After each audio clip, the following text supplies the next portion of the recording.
大家猜猜看，把30年的中古屋翻新成正统的日系质感宅，要花多少钱？这集直接突破我们频道史上最高装潢费记录。今天来到花艺老师 Masaki 老师的新家，但奢华中居然藏着神级 CP 值的定制好物，马上跟着丹丹开箱去。我会走上花艺这一条路。小时候我妈妈晚饭过后都会去学插花，然后那时候就看到哇，那插花蛮有趣的。再来慢慢长大过程当中呢，就是我自己很喜欢日本文化，所以才选择日式花艺。大家好，我是肤浅喜欢被赞美的丹丹。今天我来到一位非常有才华的花艺老师的家，从这边应该已经可以看出端倪了吧？现在我们在他们家的玄关，在这边是他的客用卫浴。哦，我要揭晓他的客厅咯，非常漂亮。哇！我那时候就在网络上被他们家这个客厅吸引，因为它还有一间和室，重点是在台湾非常罕见，居然有人设计的床之间，这边展现他设计的花艺跟挂画，超级有质感。然后，就到这边吗？因为呢，他们家实在是太精彩了，进去呢有一层一层的惊喜，所以我们现在就直接召唤屋主出来。我们老师说他想要华丽的出场，来了，我们欢迎老师出场，老师请登场，欢迎老师。你没有想到是这样，对不对？很土炮，对不对？老师怎么称呼 ？Masaki。那老师，我想要请问一下，你们家的权状大概是多大？40。室内实际的坪数呢？29点多到30。房子是什么时候买的？2025的1月，中古屋30年。哦，所以你买了之后，其实也花了一些心思去把它重新翻修，对不对？对，没错。哦，那这样子你的翻新加上装潢的费用花了375万。我觉得这375万花的非常值得，但是同时也是目前本频道所拍摄到最高价的装潢哦。那因为有翻新啊，翻新都会贵很多。那现在这个空间呢，一进来就充满了惊喜。这个玄关设计上有什么巧思吗？我看到上面有一个流明天花。想要让大家一进来呢，就感觉到就是有一个很明亮的照明，不会说昏昏沉沉的这样子。这边也做了一个摆放你花艺的空间，一入门啊，让大家有一个惊喜，也让自己有一个开心的感觉。所以这个花是多久换一次？还是说因为我们今天要来拍摄，所以特意的？它后面有一些特殊漆，这个是请艺术涂料的艺术家来画的，而且你这边做了很多异材质的拼接，但是这边是有收纳功能的，对不对？对，因为有时候我们雨伞拿回来就是滴滴答答的，所以呢，这边呢是可以放雨伞。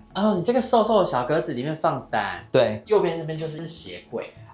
不是这个是我平常出门的小备品区，主要是因为里面有电箱。那你鞋柜是在那我们换位置，这边是2柜，大概可以放30双。所以你鞋子算是多的人吗？不多，一半而已。然后这边还有，比如说我的学生啊，或者客人来啊，我觉得这一半是留给朋友的。他们家有很多空间，我觉得都是有做留白的，这样才可以摆放一些漂亮的艺术品。像这上面摆放了这一幅画，这就超级漂亮的。它有什么来头吗？这个画风呢叫做林派画，被收录在日本的遗产当中的一种画风。那这个呢其实是国宝，但它是复刻版，是一个美术馆它收藏之后呢，只做100幅的复刻。这一边是你们的客位嘛？对。那请老师介绍一下吧。好的，主要让大家呢一进来的时候还是有那种干净舒爽的感觉，所以这边的洗手台也相对来说比较小，特别有安排了一个就是可以冲澡的地方，因为想说客人来的时候可以冲澡。那你这个壁砖啊，看起来也都花了很多钱。它有一个特别名字叫窑变，长得都是不一样。但是我说，如果呢有人说这怎么发霉，我就在这边就可以把它赶出去。对啊，怎么会说发霉呢？真是。我们现在可以进去看一下你们的漂亮的客厅。我们现在已经来到他们家一个充满灵魂的空间，就是他们家的客厅。老师平时在这边授课的，对不对？对，没错。可以看到这一个超级无敌大长桌，我觉得这边坐上10个人也没有问题哦。对，没错。那平时除了这边上课会开趴吗？不会，很多朋友喜欢来这里吃饭我都喜欢。我们刚刚已经先在这边吃过一顿饭。这个空间里面用了很多巧思，那包括像这一盏灯，这个灯是老师你自己去挑选的，是跟专门定制灯的厂商跟他说我想要什么样的一个样态。那它是台湾的厂商吗？台湾厂商就是你可能提供一个大概的想法，让他去画制这样子。对，这个灯这样花了多少钱？大概快5万块，蛮贵的，我觉得值得。大家可能想说我在一盏灯上面纠结这么久，因为我刚刚在那边吃饭的时候，我就觉得它的明亮度很足够，可是却没有很刺眼的感觉，整个光质非常的柔和。那下面这个桌子应该也是定做的吧？是定做，它是用系统板做出来的，然后它的内的骨架呢是用铁件做出来。所以你都是直接做一个独一无二的东西，不想要跟人家一样。想说空间跟家具的配件应该要能够相搭。那老师，我想要问，你们当初设计这个家里的风格啊，为它命名一个风格的名称吗？就是日系的风格，因为我教日式的花艺，所以我想说要做一个很日系的风格。就是旁边会有一个和室嘛，我们等一下去看。后面这边的置物空间是，就是我平常上课的花器。所以你客厅这边的置物柜真的就都是为工作上去做设计了。因为这边就是我的公领域。这边有一个小巧思，柜体不要有把手，那个把手撞到啊，不是很舒服。特别请木工呢做了一个比较顺的凹槽，那时候他连几公分要怎么凹，他都有问我。但我这边有看到一台超级无敌巨大的空气清净机。先说哦，我这样遮得掉吗？没有业配，或者是不太理解，因为这种尺寸正常来说是给20平左右的空间用吧？你摆这么大台干嘛？你们上课很多人会放屁吗？因为想说要让空气很干净。那我觉得那时候看到这个品牌呢，它有很多重的过滤功能，然后其中一个是用电浆。那时候我觉得很值得推，是台湾的品牌。而且呢，只要蜡烛啊一点啊，它开始有一点点香味的时候，或者喷香水，它就启动了。那我不要靠它太近，不然它等一下启动了怎么办？我放屁怎么办？这边还有一个空间哦。还有吗？还有秘密吗？这里呢，其实是我的扫地机器人。那这边呢，就我在装潢前有就先买，然后我就请我们水电的师傅呢，把上下水装进去，不用额外再把提水去换脏水。那你需要定期为他做的事情是，比如说把那个拖地的抹布，可能去泡一下漂白水。然后这个是我的仓库。Oh my god！ 对。我先说这个不是假的反应，因为我其实不知道。我觉得收纳的空间不太需要做很漂亮的柜子，所以这种就是这可以活动，我觉得蛮便宜又好用又稳固。哇，真的是有被惊艳到。那大家准备期待一下，后面还有很多你想不到的惊喜。但这边还有一个巧思是，老师他很喜欢安插很多的插座，他们家到处都是插座。那我们来介绍一下他插座的特别之处。这边老师当初设计上有什么巧思吗？插座的话，还有这些开关啊，我都有加上了这个用系统板做的一个条。其实是想说，我有时候手这样摸摸，旁边都会很脏，那还要请油漆，或是要自己刷油漆，我觉得很麻烦。那用系统板的话，它可以用水啊去擦过，就很容易就干净，所以我觉得这个很方便。处女座可以请老师介绍一下，为什么当初会想要在客厅这边设计一个这样的空间？我自己这边花艺教室嘛，然后我觉得让学生有一个很漂亮又符合有一种气氛沉浸感的一个空间，因为日本人会把花呢放在这个床之间当中。再来呢，它是一个客房，哆啦 A 梦不就睡在里面吗？它是在壁橱。对，就是这边呢是一个双人床的宽度，然后长度其实是非常非常长的。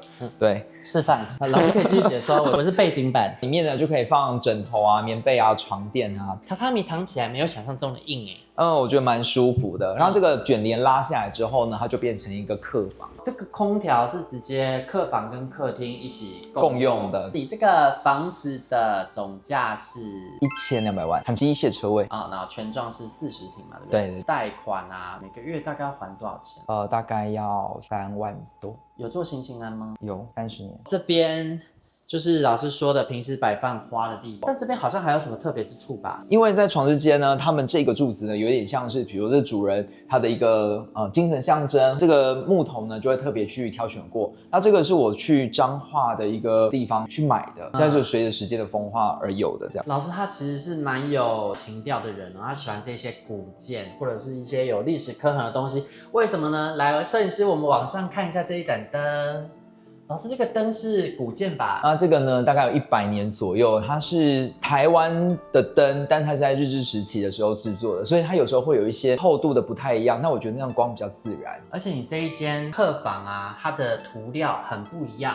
这个是艺术涂料，然后艺术家呢，他是用海绵慢慢把它堆叠出来的。随着时刻不同，它可能会有一些颜色上的变化，就让这个空间更有趣味。进来到现在，你们客厅看那么久，我好像也没看到电视在哪，就是这边摆了一台这个投影影机。平时你是都用投影机在看电视？其中一个地方在这里看。这个投影的效果好吗？那我示范给大家看一下。谢谢老师。哦，可以在自己家里这样享受投影机的超大画面，真是太爽啦！不过，这画面看起来好像要灯暗一点才会清楚哎，但真的是超巨大，看看跟我的比例呀，好爽哦，Masaki 老师。我现在看到老师他这个盒是有一个我最喜欢的元素，就是格栅。那这个格栅设计上是为了美观吗？一方面是不要让它那么无聊，然后让木工在做的时候骂惨了。那为什么？这个呢其实不是原木哦，它是系统板。系统板的材料用木工的手法来做，每一条都是有一个刻痕凹进去，然后再一条一条的木条贴上去的。这样子的工法，它的优点是什么？要增加成本。为什么不要直接用木工？因为木头要调到这样的木纹并不容易，因为系统板比较好去控制那个木纹。那现在呢，我们准备去看老师的私领域了。Hello， 我是丹丹，还没订阅吗？如果你喜欢看居家装潢风格跟饭店开箱影片，记得订阅我的频道，开小铃铛。那我们继续看下去。好，我们现在来看一下他的私领域长什么样子吧。老师，我一进来就看到你这边有一台超大台的饮水机耶。为什么说半私领域？就是因为这里让客人或者是学生可以使用。这个呢是从富士山运来的水。那阿里山不好吗？为什么要富士山呢？就是崇日一点。对，哈日族。这个冷的它是只有6度，为什么一定要6度？因为富士山山泉只有6度，所以它摇出来就是山泉水的温度跟味道。所以我刚刚有幸喝到的那个水就是山泉水。这样皮肤变好了。哇，我不知道，因为我没有喝出来。对不起，我姐。那这个是什么呢？它是可以做冷热的一个咖啡机，它是原豆萃取的那一种。对，它那上面呢是放咖啡豆，这边呢就放牛奶，可以做出热奶泡、冷奶泡这样子。哇，好厉害哦！那这个机器多少钱啊？好像11万。对，那这个富士山水就是1桶这样，好像660啊。多久换1桶哦？1个礼拜吧。还是说平时这个就是摆在这边给客人看的，让你都去里面喝厨房的水？健身房的水我还是可以喝啦，因为有时候不见得一直从里面装。那我们继续往里面看，这个通道啊，里面有好多扇门，我就一直在猜每一扇门通往哪里。那现在我先来点这一扇门好了。OK， 请老师介绍。要开门之前呢，要先说一下，台湾应该不会看到这种样式的玻璃，是2片玻璃合在一起，它是细玻加宽玻，做出一个榻榻米的语汇嘛，就是为了美感。对。那为了美感，这一面玻璃的代价是比较贵啊。那里面呢是洗脱烘的洗衣机，所以这边算是一个洗衣室哎。对，就是洗衣室。那我们现在来看其他空间吧。OK。那老师平时是有在煮饭的人吗？有的，有在煮饭呢。老师这双巧手平时应该是用来插花的吧？怎么会洗手做羹汤呢？这是我的厨房。大海这么大的厨房不煮饭确实是说不过去这边我特别挑选了不锈钢煮饭啊，用人造石有时候很麻烦，而且会染色。但这边有饮水机哎。对啊。那什么意思啊？难怪那一边那个660就是1个礼拜换1次就好了。就是有时候煮饭的水我会用这个。那你这边这个是4桶，然后这就是1桶1桶的，这个就是从日本进来的富士山的水。Okuri 是什么意思？不知道。对啊 ，OK， 我们现在要来检查老师的冰箱咯，摄影师冲。食材嘞？食材应该放在要分开，因为我们还有冷藏在下面然后有一柜一柜会放好。好像食材没有很多，冷冻应该不会看到水饺之类的东西吧？不会，因为刚吃完。像这个海鲜，我们都会把它一个一个把它分好，因为才不会味道互相干扰。你真的很用心，其实你的东西真的都有装起来。那你大概多久煮一次？每天。每天吗？对啊。每天。这个其实非常好用哦，像这个呢没有业配哦，它其实有一个特殊的材料加在里面，它其实说它30天它的蔬菜不会坏掉，真的是真的不会坏，真的不会坏。那什么拍的试一下跟我说。好，我也需要，因为我常常不在家30天。我看你留了很多电器柜，都是有专用回路。对，因为如果同时用的话会跳电，所以呢要把那个回路要把它分开。因为设计师也有跟我讨论，就比如说怎样比较顺手，比如说煮饭洗完米然后直接就拿过来，因为不用到火区，只要到水区就可以。都有想好了。那这一边这个是什么东西？就是我们说的大怪兽。对，就是我们的备品啊，或者是有时候一些没有拆开的泡面啊，有很多干货，看起来真的是有在煮。应该不是为了这一次的拍摄而准备的吧？没有，因为看起来包装很完整，也没有拆封的痕迹，包括像这一袋米也是全新没有拆，有拆在那边算是猫猫狗狗那种饲料机拿来装米，手有时候会有水汽就会进去，所以我觉得它就是可以用按的。示范一次，这样示范会不会给你带来困扰？不会啊，我想你也没在煮饭，它就还是等一下就倒回去。对，可以倒回去。那这个就是跟我家一样的机器啊，我觉得非常好用而且它有一个那个空中微波的功能，我觉得很不错。那个烫青菜我觉得非常方便。我自己在用，我是觉得这一台它的那个酥脆微波的功能蛮好用的，因为咸酥鸡把它丢进去用完，这个肉还是会有水分，蛮神奇的。对，那下面是饭锅嘛，对不对？不是，它是万用锅，煮汤非常好用，对不对？对。平时你这样出菜应该很快，我发现你的机器还蛮多的，因为我觉得这样的话不用一直说一定要等那个2个炉好这样子。那这个抽油烟机它的吸力够吗？我觉得蛮好的，而且还分6段，这边有一个循环的功能，就是说如果你已经煮完了，那你可以持续让它再把气抽出去。哦，这么好用我觉得它功能蛮好，这是最大的。这个洗碗机当初是为什么没有做嵌入？我觉得它露出来我觉得蛮好看的，让这里面有一点不一样的感觉。对，跟冰箱也配成同一个白色。对。然后你这个洗碗槽确实一看就知道，这个是有在煮饭的人会选择的，因为它很深又很宽，连这个琉璃台的高度都有设计过。它是针对你的身高去设计的。对，它这个洗手槽呢，它是有附带一个砧板。它是直接这样放上去，你切东西有水的时候，它就直接流掉就好了，不会整个流的都是。所以这是它附的。对，然后你用水果有时候会有汤汁啊，你直接这样淋就可以了。好，那我们厨房应该没有什么惊人之处了吧？还有厉害的东西，请老师示范。这里的话，因为它是一个转角嘛，所以我就跟设计师讨论的时候，想要做一个这个东西。那这个有2个功能可以用，一个是比如说吊杯子，然后做晾干，另外一个就是你把它变成那个酱料层架。比如说我在煮饭的时候，这边酱料就可以直接取出。那你还记得这个5斤花了多少钱吗？2万块左右。而且你连这边也都是用了一个流冰天花。对，我想要让它就是极为明亮，而且在这边呢还有一个就是厨房一定要亮，不然呢很容易就是切到手，还有煮菜不开心。这边也都有特地选过竹节，所以这不就要额外花蛮多钱的吗？那个意大利的瓷砖。那还记得多少钱吗？也要看一下，贵人多忘记呢。好，那我们去看下一个空间吧。OK，这边就是一个过道。那这边镜头是地藏王菩萨，跟老师本身的信仰有关吗？我是佛教徒，我也是佛教徒哦。没有要传教，我们讲到这边而已。我是觉得这个雕像非常的漂亮啊，其实是有用意的。镇宅吗？不是，形象比较严肃一点点。然后因为从这边开始是我私人空间，我想要做一个感性知觉，就是觉得好像比较严肃，那不能再往前走的感觉。好，那所以我现在就要突破这个封印了吗？我现在就是亲门打后吗？我被收押。你们觉得哪一边会是老师的主卧呢？老师，我们先看这个空间好。好 ，OK， 这也要用榻榻米的玻璃，然后我们把它打开来。这边是书房，这边很厉害，因为我一进来就会闻到一个很清新的味道。老师真的很在意气味，他们家每个地方都是有一种先干燥过后，再用香氛去处理过的味道。这里也都有准备插花，都有花艺。对，我们这边的墙壁也是完全跟外面颜色是不一样。那外面的话都是纯白色，可是里面呢是奶茶色或者沙色。开关里面的这个边条的话也是不一样颜色，因为让整个空间是沉静下来。因为这边是书房。那你还记得你当初用的漆是什么牌子吗？看下面。这一位先生他只负责出钱。那我们去看另外一边。OK， 那这边总应该是主卧室的吧？再来看一下。你的卧室是榻榻米哦？不是啦。这里居然又是一个客厅，这边是你私人的起居室吗？对，这边就是私人空间，很香哎。然后这边选了一个非常深的沙发，还是必须要说沙发一定要深，沙发不深的话就没有舒适感。往后的话就可以这样盘腿这样做，所以我就又做了一个边桌，而且这个边桌的尺寸超大，就是特别定做才有，对不对？特别定做的，所以是找到木工，对，他只做定制品这样子。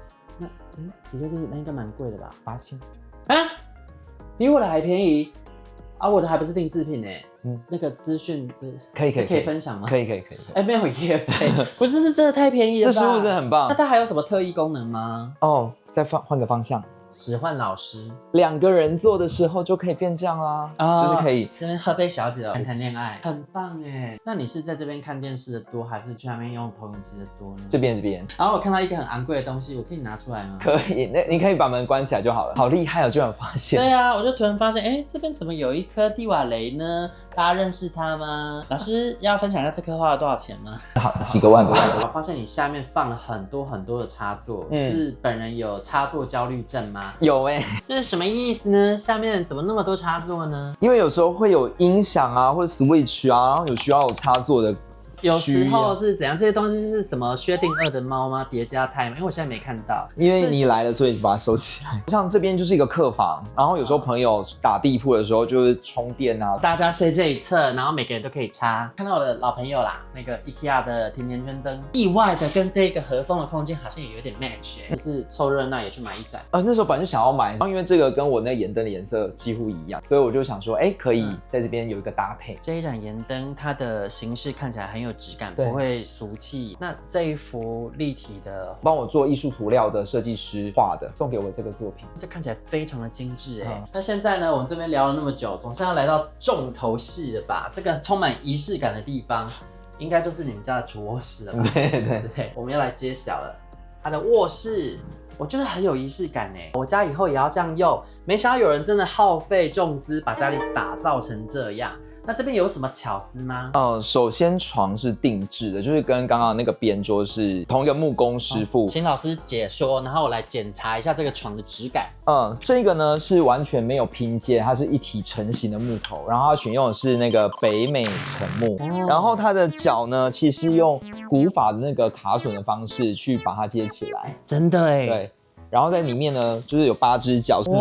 好有质感哦！大家知道吗？昂贵的东西就是这样，在你看不见的地方呢，它也是全力以赴的做细节。这下面看起来超有质感。那我想要问，这个床架这样定做要花多少钱？18000，这么便宜啊？为什么定做比我工厂买的还便宜啊？而且这个师傅很棒哦。床最怕就是你出现异音嘛，因为翻身的时候别的声音。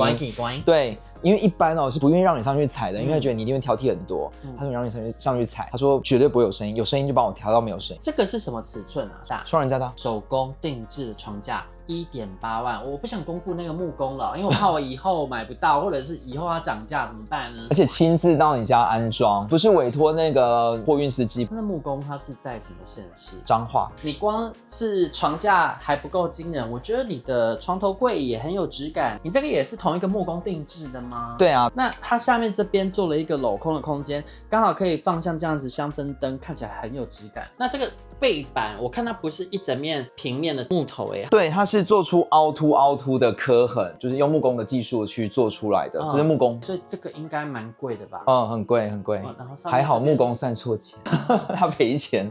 装潢的时候最喜欢什么？厂商做错，但是我们赚到。对。那像这个就是谢谢木工师傅。我们这边要说一下梁吗？其实那梁很粗，有时候我们说压梁感觉不是很好。设计师呢，就是让整体在视觉上全部弱化掉，像小阶梯这样子，梁里有一个很大的空间，所以我们做了一个什么样的一个设计呢？就在这个里面。原来这里还有玄机它里面可以放棉被啊、枕头啊，它其实很深，只有到我手可以伸的位置，这样就够了。那所以我那边放小行李箱、登机箱，我觉得收纳其实做到一个很不知不觉是很棒。这个真的是我预想不到的，居然在床头柜后面藏了一个收纳空间。那我们刚刚主卧已经看完了，但主卧旁边还有一扇门，这应该是你的卫浴吧？我现在来看一下，不是吗？不是。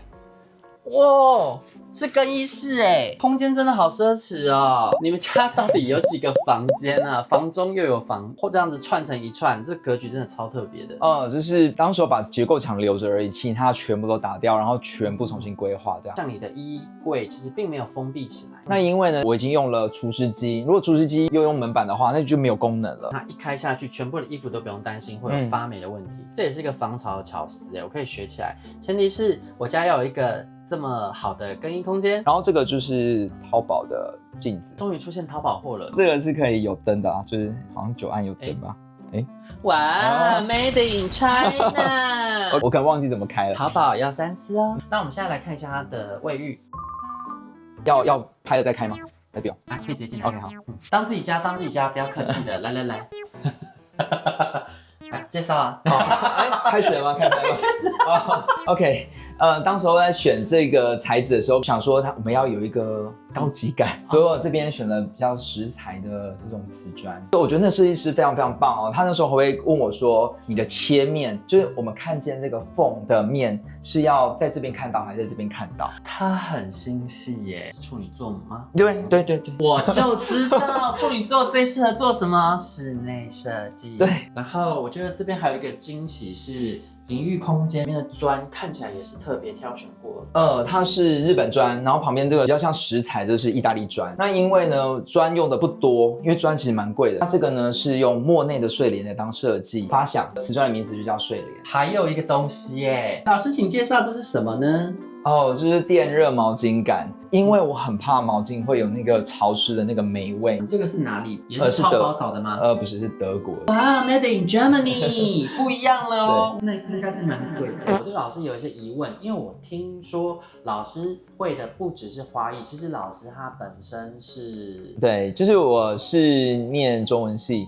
所以呢，我自己呢是教阅读写作，然后我自己的这个空间的话呢，也会有小班制的，让孩子呢能够来学习。那我想要问老师，你的装潢预算最后有超支吗？严格来说没有超支，跟设计师说我要200，那可真是不一样的。那个是怎么一回事啊？我们往往想的都是表面的东西，可是呢看不到的东西，像很基础的水电花很多钱，可是我们并不会真实知道我们这么大的坪数，那个水电要花多少的费用。好，那你电器加上这些额外的家具，你又花了多少钱？大概60万。哇，真的是要很认真的赚钱呢。其实人家就问我说，你的房子到底是几房？我也说不出是几，可是我觉得不用去特别定义，因为房子是要符合人的生活方式而存在，每一个配件或每一个空间的搭配，不见得要跟别人一样。我觉得老师说的很对，有时候我的那个房子啊PO出来之后，屋主他们其实是满怀的心意，在跟大家分享他们家的装修设计，可是就总是会有人想要到下面去指教屋主家的格局啊，或是设计啊。其实我觉得大可不必嘛，你也可以跟大家分享你觉得好的啊，但是不要去否认屋主啊，因为他们也是鼓起很大勇气才来分享的。今天很开心可以来到 Masaki 老师他们家，然后也很高兴可以认识 Masaki 老师，他真的非常的多才多艺。那这支影片就到这边咯，喜欢这支影片的话，记得帮我按赞、订阅、加分享。下次影片继续跟着丹丹出去玩，吃喝玩乐不打烊，拜拜，拜，谢谢你。